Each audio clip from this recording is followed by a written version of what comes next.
Françoise Ray, la femme de papier. Chapitre 5. Tu avais été souvent brutale avec moi, à la limite du sadisme, profitant de ta force et de ma faiblesse de femme amoureuse. Qui plus est, tu m'avais infligé maintes fois des positions inconfortables, des rythmes fous, des caresses cuisantes, 1000 petites humiliations imposées, de main de maître. 1000 petites humiliations qu'en esclave dévoué jusqu'à la tristesse, jusqu'à la douleur, je subissais. 1000 petites humiliations auxquelles je consentais avec cette joie désolée et éblouie des martyrs chrétiens. Ce qui ne m'empêchait pas de m'en plaindre, ni de les dénoncer, et tu me répondais toujours « Mais il faut te venger !» Or, l'heure était venue. J'avais une drôle d'envie de toi, une drôle d'envie vraiment.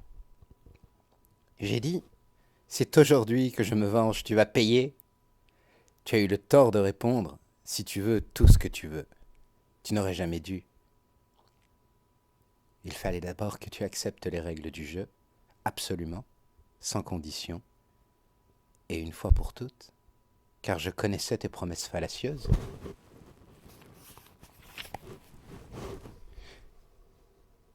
D'obéissance, de passivité totale, et tes brusques révoltes de dernier moment, tes tricheries, ta mauvaise foi. J'ai averti, il faut que je t'attache, parce que ma voix un peu différente, un peu anxieuse, avait piqué ta curiosité. C'est ton énorme point faible, la curiosité. Tu as abdiqué, comme tu veux, tout ce que tu veux. Tu n'aurais jamais dû. Tu t'es retrouvé écartelé, aux quatre coins du lit, ligoté, ficelé. J'avais prévu des cordelettes pour tes chevilles et tes poignets. C'était un forfait parfaitement prémédité. La situation te semblait piquante. Tu paraissais intrigué, mais dans tes yeux clairs, quelque chose de sombre. Une lueur presque orageuse est passée. Et j'ai su que quelque part tu avais un peu peur. Cette inquiétude-là valait son prix, car elle m'excitait plus encore que ton grand corps nu et livré sans défense à ma soif de représailles. Tu peux trembler, tu sais, je vais t'emmener où tu n'es jamais allé, et où tu n'en reviendras que rompu, brisé, émerveillé, épouvanté. Pour la première fois, c'est moi le capitaine de vaisseau, c'est moi qui t'invite au voyage, à la tempête de l'enfer. Je t'aime tant que je vais m'appliquer ce soir à te haïr, à te mépriser, à me servir de toi, à te réduire. Je te ferai gueuler de souffrance, de terreur, de révolte. J'éteins la lumière car il me faut l'ombre complète pour larguer les amarres. La nuit complice qui favorisera ma chimère et fera de toi ce que je veux que tu deviennes, et de moi ce que je rêve d'être l'espace d'un instant, d'un songe, d'un cauchemar. Me voilà contre toi, nu, autant que toi, et je m'applique à reconnaître d'abord dans la profondeur des ténèbres, car cette nuit est sans lune, sans lueur, aucune. Je m'applique à reconnaître des mains, et de la bouche ton corps, mon domaine. Je cours sur toi, je te lie à paume ouverte, je te déchiffre en braille du bout des doigts. Voilà le dessous de ton oreille, un peu courte, la ride profonde que la même grimace imprime depuis tant d'années à ton menton volontaire. Voilà ton cou puissant et ton épaule ronde, l'intérieur de ton bras si doux qu'il paraît comestible. Et je ne me gêne pas, je le lèche et le mords. Et voilà encore le dessous de ton bras, moite et odorant, dont je reconnaîtrai les flux entre mille. Je me promène sur ta poitrine lisse, sur ton ventre jeune et élastique. Je m'insinue sous tes fesses qui me remplissent les mains, qui les débordent d'une chair ferme, rebondie, dynamique. Avec ma joue, j'éprouve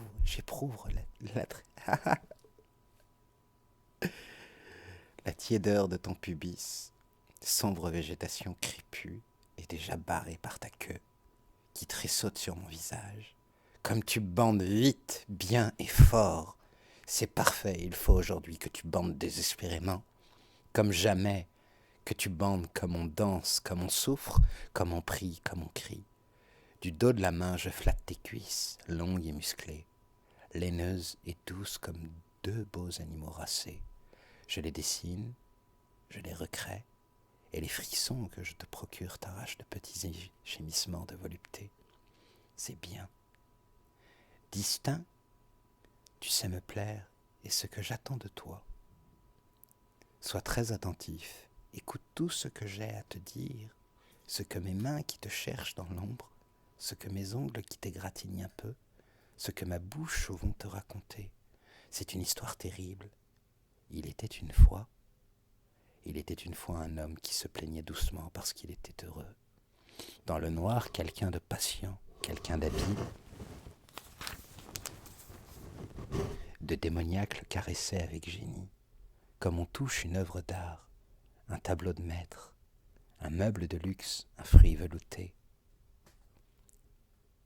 Et sous la bouche et les doigts de ce diabolique artiste, l'homme creusait les reins, soulevait les fesses, se tordait avec une lascivité sans nom, et offrait sa pine enflée où perlait une liqueur suggestive.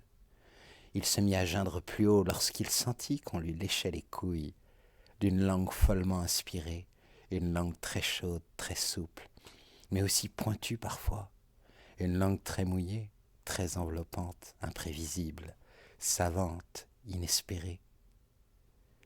Puis il devina des lèvres sur ses poils qui s'amusaient à les démêler, à les défriser, à les tirailler si lentement, si méthodiquement, qu'il crut devenir fou. La peau de ses bourses lui semblait brûlante, à vif réceptif comme jamais, et comme rétrécie car dans cette enveloppe si génialement titillée, il avait l'impression de mûrir deux noyaux très denses, très durs, prêts à exploser de plaisir. Et puis tout, les poils, la peau, les noyaux, tout disparut, gobé, happé par une bouche démente, démesurément avide. Il se présenta, ainsi sucé, but, avalé jusqu'à l'âme, et sa bite en folie se mit à battre grands coups saccadés, cherchant dans l'obscurité une caverne, un gouffre, un trou, se frotter et mourir. C'est ainsi que je nous voulais, toi la victime ravie, extasiée, humble à force de suppliquer, et moi l'artiste, le bourreau, qui promet et ne cède pas, le démon. On dit que les anges n'ont pas de sexe. Je devinais à cet instant que les démons n'en ont pas non plus, ou plutôt qu'il leur est conféré, avec la diablerie, une sulfureuse androgynie. Dans l'épaisseur de cette nuit, où tu tordais en m'appelant, je ne me sentis plus femme. Une autre fois guidée par l'instinct puissant de mon ventre, trop vide, je me serais assise très vite sur cette queue farouche et incandescente que je tenais à peine dans ma main.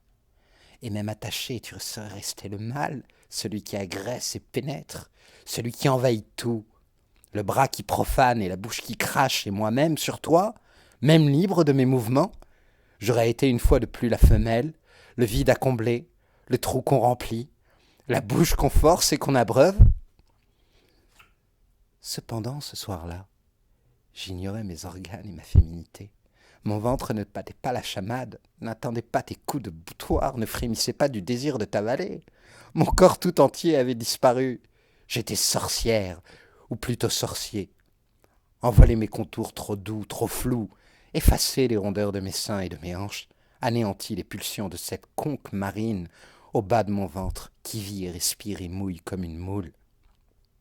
Et pendant que tu me réclamais de la voix et du mouvement, une voix très douce, inhabituelle, soumise et rauque, un mouvement de bassin qui te soulevait du lit et t'y ramenait plus rythmiquement. J'assistais à cet étrange miracle que j'avais tant souhaité. Je te vis devenir femme alors que toute féminité venait de m'abandonner. Entends bien, tu n'étais pas efféminé, pas amolli, pas amoindri, pas mignon. Tu étais femme, avec ta queue jusqu'au ciel, et tes hanches étroites, avec tes jambes nerveuses et velues, et tes bras forts. Tu étais femme dans ton délire, dans ton besoin, dans tes murmures et dans tes liens. Femme parce que soumis, parce qu'écarté. Femme parce que tentant, parce que fou, parce que bavard et impatient.